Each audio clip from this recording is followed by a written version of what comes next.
अगर आप किसी भी गवर्नमेंट जॉब की तैयारी कर रहे हो और आप चाहते हो कि आपका यहाँ पे सिलेक्शन 100% हो जाए, तो आप स्मार्टी जोन ऐप के थ्रू यहाँ पे अपना गवर्नमेंट जॉब की तैयारी है वो कर सकते हो। यहाँ पे आपको बेस्ट कोर्सेज मिलने वाले हैं जो कि क्वालिफाइड फैकल्टी के द्वारा आपको मिलेंगे। यहाँ पे बैंकिंग, एसएससी, सीएचएसएल और जितने भी गवर्नमेंट एग्जाम है, यूपी की गवर्नमेंट एग्जाम हो गए, सारे गवर्नमेंट एग्जाम के आपको कोर्सेज मिलने वाली है। तो आपको सिंपली इसके लिए स्मार्टी जोन ऐप डाउनलोड करना है। ऐप डाउनलोड करने के लिए लिंक डिस्क्रिप्शन में है, वहाँ से आपको स्टोर के सेक्शन में जाना है और जो भी गवर्नमेंट जॉब की आप तैयारी कर रहे हो उस गवर्नमेंट जॉब का नाम आपको सर्च करना है। यहाँ पे कोर्सेज और मॉक टेस्ट आपको दोनों मिल जाएंगे, साथ ही कुछ फ्री कंटेंट भी आपको मिलेंगे और कोर्सेज के ऊपर आपको डिस्काउंट भी यहाँ पे देखने को मिल जाएंगे। तो गवर्नमेंट जॉब की तैयारी कर रहे हो आप और आप चाहते हो कि आपका सिलेक्शन यहाँ पे 100% हो जाए, तो आप जरूर से हमारा कोर्स ज्वाइन करें। Hello everyone, welcome to Smarty Zone. आज की इस वीडियो में मैं बात करने वाली हूँ यूपीएससी सिविल सर्विस एग्जामिनेशन 2021 के बारे में। तो जैसा कि आप लोगों को पता है कि यूपीएससी सिविल सर्विस की जो नोटिफिकेशन है 2021 वाली, वो 10 फरवरी को आपको देखने को मिल जाएगी। 10 फरवरी को जो इसकी ऑफिशियल नोटिफिकेशन है, इसका फॉर्म फिलअप है, वो स्टार्ट हो जाएगा। तो इसकी हम लोग सिलेबस देखने वाले हैं, डिटेल इसमें आपका सिलेबस क्या रहता है, एग्जाम पैटर्न इसका क्या रहता है, एज लिमिट इसकी क्या रहती है, एलिजिबिलिटी क्या है और यहाँ पे आपको सैलरी कितनी मिलती है।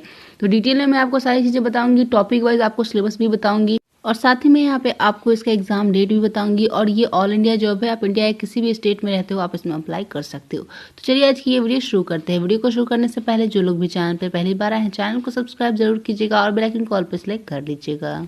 तो सबसे पहले हम लोग बात करेंगे यहाँ पे इसकी सिलेक्शन प्रोसेस के बारे में। तो उससे पहले मैं आपको यहाँ पे बता देती हूँ, ये जो वैकेंसी है वो यहाँ पे ग्रुप ए की वैकेंसी है। तो जैसा कि आप सब लोगों को पता है कि आईएएस, आईपीएस और आईएफएस की वैकेंसी इसके द्वारा निकाली जाती है इन सारे सर्विसेज की। तो ये जो वैकेंसी आती है वो ग्रुप ए की जॉब है। कितनी रुतबे वाली जॉब है आप लोगों को पता है आईएएस और आईपीएस के बारे में। तो यहाँ पे इसी के हम लोग एग्जाम पैटर्न देखने वाले हैं। तो अगर मैं यहाँ पे इसकी सिलेक्शन प्रोसेस की सबसे पहले बात करूँ तो यहाँ पे इसका सबसे पहले आपका प्री एग्जाम होगा। अगर आप प्री क्लियर कर लेते हो तो आपका मेंस एग्जाम होगा। अगर आप यहाँ पे मेंस एग्जाम क्लियर कर लेते हो तो आपका यहाँ पे इंटरव्यू होगा। तो ये 3 स्टेजेस रहते हैं। आप इन 3 स्टेजेस को पार करके यहाँ पे एक आईएएस या फिर आईपीएस ऑफिसर बन सकते हो। उसके बाद यहाँ पे बात करें कौन कौन से सब्जेक्ट आपके रहेंगे एग्जाम पैटर्न की। अगर प्री की मैं एग्जाम पैटर्न की बात करूँ तो प्री का एग्जाम पैटर्न आप देख सकते हो। नंबर ऑफ जो क्वेश्चंस रहेंगे वो कितने रहेंगे जनरल स्टडी के लिए। तो प्री में यहाँ पे 2 पेपर आपसे पूछे जाते हैं। एक तो आपका रहता है जनरल स्टडी, दूसरा आपका रहता है जनरल स्टडी 2। 1 में यहाँ पे आपके जो क्वेश्चन रहते हैं वो 100 क्वेश्चन रहते हैं। टोटल मैक्सिमम मार्क्स जो है वो 200 रहता है। 100 क्वेश्चन रहते हैं 200 मार्क्स के लिए और 2 घंटे का टाइम आपको दिया जाता है। निगेटिव मार्किंग जो है वो 1/3 की यहाँ पे रखी जाती है, निगेटिव मार्किंग भी रहता है। और इसमें जो आपका पेपर टाइप रहता है वो ऑब्जेक्टिव टाइप रहता है, मल्टीपल चॉइस के क्वेश्चंस यहाँ पे पूछे जाते हैं। उसके बाद आपका आता है जनरल स्टडी 2। तो 2 पेपर होते हैं, एक तो जनरल स्टडी 1 और दूसरा होता है आपका जनरल स्टडी 2, जिसको कि CSAT भी बोलते हैं। तो यहाँ पे जिसमें नंबर ऑफ क्वेश्चंस रहते हैं वो 80 रहते हैं जनरल स्टडी 2 में और टोटल जो मैक्सिमम मार्क्स रहते हैं वो यहाँ पे 200 रहते हैं। उसके बाद टाइम ड्यूरेशन की बात करें तो 2 घंटे का टाइम आपको इसमें मिलता है और यहाँ पे भी निगेटिव मार्किंग रहती है। 1/3 का यहाँ पे भी निगेटिव मार्किंग रखा जाता है। ऑब्जेक्टिव टाइप के क्वेश्चंस पूछे जाते हैं आपसे इसमें और मल्टीपल चॉइस के क्वेश्चंस यहाँ पे रहते हैं। तो ये आपके हो गए प्री एग्जाम की जो एग्जाम पैटर्न है वो, जिसमें कि जनरल स्टडी 1 और जनरल स्टडी 2 आपसे पूछे जाते हैं। नेक्स्ट बात कर लेते हैं यूपीएससी की जो मेंस एग्जाम होते हैं उसके पैटर्न के बारे में। तो यहाँ पे देख सकते हो आप मेंस एग्जाम में 2 आपके कंपलसरी पेपर होते हैं। यहाँ पे आप देख सकते हो पेपर ए और पेपर बी। तो पेपर ए और पेपर बी जो है वो कंपलसरी है। इसमें आपको सिर्फ और सिर्फ क्वालिफाइंग मार्क्स लाने हैं। यहाँ पे इसका जो मार्क्स है वो मेरिट में ऐड नहीं होता है। तो पेपर ए में जो है वो आपसे इंडियन लैंग्वेज पूछा जाएगा। 300 मार्क्स के क्वेश्चन रहते हैं, 3 घंटे का टाइम आपको दिया जाता है। पेपर बी में आपका इंग्लिश रहता है जिसमें कि 300 मार्क्स के क्वेश्चन पूछे जाते हैं। यहाँ पे 3 घंटे का टाइम आपको मिलता है। उसके बाद आपका आता है पेपर 1 जिसमें कि इससे पूछा जाता है 250 मार्क्स के यहाँ पे क्वेश्चन पूछे जाते हैं। 3 घंटे का टाइम आपको इसमें दिया जाता है। उसके बाद पेपर 2 रहता है जिसमें कि जनरल स्टडी 1 रहता है। पेपर 3 में आपका जनरल स्टडी 2 रहता है। पेपर 4 में जनरल स्टडी 3 रहेगा। पेपर 5 में यहाँ पे आपका जनरल स्टडी 4 रहेगा और पेपर 6 में यहाँ पे ऑप्शनल 1 रहेगा और पेपर 7 में ऑप्शनल 2 रहेगा। तो यहाँ पे एक ऑप्शनल सब्जेक्ट आपको चूज करना रहेगा जिसमें कि 2 पेपर होते हैं, ऑप्शनल पेपर 1 और पेपर 2 आपका होता है। तो ये दोनों आपके ऑप्शनल हो गए। तो यहाँ पे जो आपके ऑप्शनल पेपर होते हैं और यहाँ पे जो आपके जनरल स्टडी होते हैं 1 से लेकर के 4 तक, ये 250 मार्क्स के होते हैं और 3 घंटे का टाइम यहाँ पे आपको मिलता है। और यहाँ पे जो आपके ऑप्शनल पेपर होते हैं वो भी 250 मार्क्स के होते हैं और यहाँ पे 3 घंटे का टाइम आपको मिलता है। ऑप्शनल पेपर 2 जो आपका होता है वो भी 250 का होता है और यहाँ पे भी आपको 3 घंटे का टाइम मिलता है। तो यहाँ पे आप देख सकते हो जो आपका पेपर 6 है और पेपर 7 है जो आपके ऑप्शनल पेपर है, उनमें कौन कौन से सब्जेक्ट आपको मिलते हैं सिलेक्ट करने के लिए। तो यहाँ पे आप देख सकते हो एग्रीकल्चर आपको मिलता है सिलेक्ट करने के लिए, animal husbandry and veterinary science. तो इनमें से यहाँ पे जितने भी आपको सब्जेक्ट दिए गए उनमें से कोई एक सब्जेक्ट को आप सिलेक्ट कर सकते हो। साथ ही यहाँ पे देख सकते हो botany, chemistry, civil engineering, commerce and accountancy, economics, electrical engineering, geography, zoology, history, law, ये सब आपके यहाँ पे रहते हैं। तो ये सारे आपके जो हैं वो सब्जेक्ट हैं। यहाँ पे और भी आपको सब्जेक्ट दिया गया है, तो इनमें से कोई एक सब्जेक्ट आप सिलेक्ट कर सकते हो अपने ऑप्शन सब्जेक्ट के लिए। और यहाँ पे मैं टॉपिक वाइज सिलेबस की बात करूँ तो प्री एग्जाम के लिए यहाँ पे जो आपके टॉपिक वाइज सिलेबस रहते हैं वो आप देख सकते हो। पेपर 1 के लिए 200 मार्क्स का यहाँ पे आपका पेपर 1 होता है, जैसा कि मैंने आपको बताया।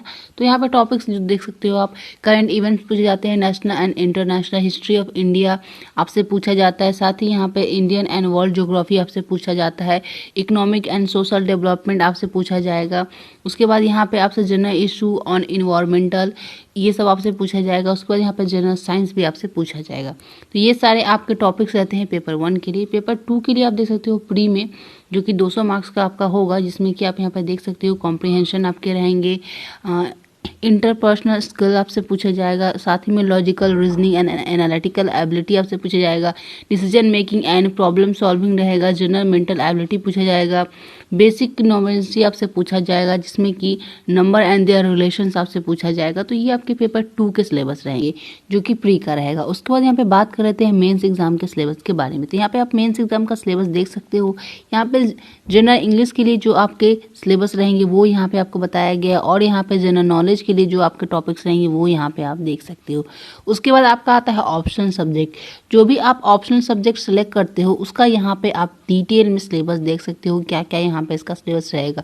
इस सिलेबस का PDF मैं आपको डिस्क्रिप्शन में दे दूंगी, वहाँ से आप डायरेक्टली इसको डाउनलोड करके चेक कर सकते हो। जो भी आप यहाँ पे ऑप्शनल पेपर सेलेक्ट करना चाहो उसका सिलेबस आप यहाँ पे देख सकते हो। तो ये तो हो गई आपकी सिलेबस की बात। अब बात कर लेते हैं यहाँ पे एज लिमिट की। आपकी जो एज लिमिट है वो क्या होनी चाहिए। तो यहाँ पे जो आपकी मिनिमम एज है वो 21 साल होनी चाहिए और मैक्सिमम एज यहाँ पे 32 साल है। तो आप इसमें अप्लाई कर सकते हो। 21 साल से लेकर के 32 साल वाले कैंडिडेट इसमें अप्लाई कर सकते हैं, अगर आप जनरल कैटेगरी के हो तो, या फिर आप यहाँ पे अनरिजर्व कैटेगरी से हो तो। और यहाँ पे जो रिजर्व कैटेगरी से कैंडिडेट आते हैं उनको यहाँ पे एज में रिलैक्सेशन भी दिया जाएगा। बात करें यहाँ पे एजुकेशन क्वालिफिकेशन की, तो अगर आपने ग्रेजुएशन करा हुआ है किसी भी स्ट्रीम में तो आप इसमें अप्लाई करने के लिए एलिजिबल हो। किसी भी स्टेट से आप आते हो इंडिया में तो आप इसमें अप्लाई कर सकते हो। उसके बाद यहाँ पे डिटेल में बात करें एज रिलैक्सेशन की, तो यहाँ पे जनरल कैटेगरी वालों के लिए 32 साल मैक्सिमम है, जैसा कि मैंने आपको बताया। और इनके लिए जो मैक्सिमम अटैम्प्ट है वो 6 अटैम्प्ट रखा गया है। और OBC कैंडिडेट वालों के लिए जो मैक्सिमम एज लिमिट है वो 35 साल है रिलैक्सेशन के साथ, और इनके लिए जो अटैम्प्ट रखा गया है वो 9 अटैम्प्ट है। SC ST के लिए जो है वो यहाँ पे 37 साल एज लिमिट रखी गई, यानी कि यहाँ पे इनको एज में छूट दिया गया है। उसके बाद आपके यहाँ पे डिसेबल्ड डिफेंस सर्विस पर्सन की जो एज है मैक्सिमम वो 35 साल होनी चाहिए एज में छूट दे करके, और इनका जो अटैम्प्ट है वो 9 होना चाहिए। बताइए 9 से ज़्यादा अटैम्प्ट में ये यहाँ पे एग्ज़ाम नहीं दे सकते। उसका एक सर्विसमैन के लिए यहाँ पे मैक्सिमम एज जो है वो 37 साल रखी गई और अटैम्प्ट इनका भी 9 है। उसके बाद यहाँ पे PWD कैंडिडेट के लिए जो मैक्सिमम एज है वो 42 साल रखी गई। एज में रिलैक्सेशन दे करके यहाँ पे जो इनकी एज है वो 42 साल से ज़्यादा नहीं होनी चाहिए। 42 साल अगर आपकी एज है तो आप इसमें अप्लाई कर सकते हो, आप PWD से बिलोंग करते हो तो ये आपको यहाँ पे एज में रिलैक्सेशन देखने को मिल जाएगा कैटेगरी वाइज। और यहाँ पे जो आपका एग्ज़ाम होगा वो ऑफलाइन होगा, यानी कि OMR बेस्ड आपका यहाँ पे एग्ज़ाम होगा। अब बात कर लेते हैं यहाँ पे सैलरी के बारे में। अगर हम लोग यहाँ पे IAS की सैलरी की बात करें, इंडियन एडमिनिस्ट्रेटिव सर्विस की सैलरी की बात करें, तो यहाँ पे जो इनकी स्टार्टिंग सैलरी रहती है वो 56,100 से लेकर के 2,50,000 तक यहाँ पे इनको सैलरी मिलती है। साथ में यहाँ पे जो इनके अलाउंसेस है वो अलग से मिलते हैं। उसके बाद बात करें IPS की सैलरी के बारे में, इंडियन पुलिस सर्विस की सैलरी के बारे में, तो 56,100 से लेकर के 2,25,000 तक यहाँ पे इनको सैलरी मिलती है, और इनको भी यहाँ पे अलाउंसेस जो है वो अलग से दिए जाते हैं। तो ये इनकी सैलरी रहती है। नेक्स्ट हम लोग बात कर लेते हैं यहाँ पे इसकी एग्ज़ाम डेट के बारे में। तो ये जो है वो यूपीएससी की तरफ से जारी किया गया कैलेंडर, उसमें आप देख सकते हो सिविल सर्विस जो प्री का एग्ज़ाम होगा 2021 वाला, वो यहाँ पे 27 जून 2021 को एग्ज़ाम जो है वो कंडक्ट कराया जाएगा प्री का। और साथ ही में यहाँ पे इंडियन फॉरेस्ट सर्विस की जो प्री की एग्ज़ाम होगी वो भी यहाँ पे सेम ही डेट पे कराई जाएगी, जो कि 1 डे एग्ज़ाम आपका रहेगा। संडे को आपका यहाँ पे एग्ज़ाम होगा। और यहाँ पे जो इसकी फॉर्म फिलअप है वो आप देख सकते हो 10 फरवरी 2021 से स्टार्ट होगी, और इसमें अप्लाई करने का जो लास्ट डेट है वो 2 मार्च 2021 रखा गया है। तो 10 फरवरी को इसकी ऑफिशियल नोटिफिकेशन आ जाएगी, इसी दिन से आप यहाँ पे फॉर्म फिलअप कर पाओगे, और इसमें अप्लाई करने का लास्ट डेट जो है वो 2 मार्च रखा गया है। तो ये आपकी कंप्लीट डिटेल हो गई यूपीएससी सिविल सर्विस एग्जामिनेशन के बारे में। तो ये थी ऐसी कंप्लीट वीडियो। उम्मीद करती हूँ कि आज की ये वीडियो आप लोगों को हेल्पफुल लगी होगी। वीडियो हेल्पफुल लगी है तो इस वीडियो को एक लाइक जरूर से कर दीजिएगा, और अभी तक आपने हमारे चैनल को सब्सक्राइब नहीं किया है तो सब्सक्राइब करके बेल आइकन को ऑल पर सेलेक्ट कर लीजिएगा, ताकि ऐसे ही इन्फॉर्मेटिव वीडियो की नोटिफिकेशन आपको आगे भी मिलती रहे। जितना हो सके इस वीडियो को शेयर कीजिएगा अपने फ्रेंड्स के साथ। तो मिलती हूँ मैं नेक्स्ट वीडियो में। Bye bye.